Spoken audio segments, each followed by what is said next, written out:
এসবিক দাঁড়া দাঁড়া, কোথায় গেছিলি? ওই পাড়ার টসেনে মেয়ের সাথে বিয়ের কথা বলতে গেছিল। সারা জীবন লোকেরই বিধি বেড়াবি না নিজেও বিধা করবি? আচ্ছা তুই কি বিয়ের কথা ছাড়া আর অন্য কথা পাসনি? কি করব বল, আমি এত ঘটক, একটা ঘটক ওই আর একটা ঘটকের মনে কষ্ট বুঝবো না, তাই কখনো হয়? হ্যাঁ কত কষ্ট বোঝার লোক, মনের কথা বুঝতে পারলে অনেক আগেই প্রপোজ করে দিতি।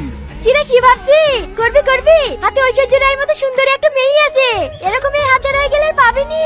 এই আমার বিলি তোর তো মাথা ব্যথা কেনে, তুই করবি না? হ্যাঁ করবো তো, হাতে সেরকম ছেলে আছে।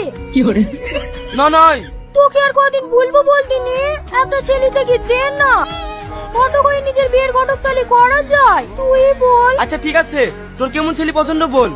আমার ঋত্বিক রোশনের মতো হাইট হবে, সালমান খানের মতো বডি হবে, আমির খানের মতো ফর্সা, আর শাহরুখ খানের মতো স্টাইল হলে চলবে। কি রে, এরকম ছেলে পাবো না? টাকা পাবি কি না? চল রাস্তা চল। জ্বলছি জল, তুই যতদিন আমাকে মুখ করে বলবি না ভালোবাসি, আমিও বলবো না তোকে ভালোবাসি। তুই যে কত পারিস তাও আমি দেখছি।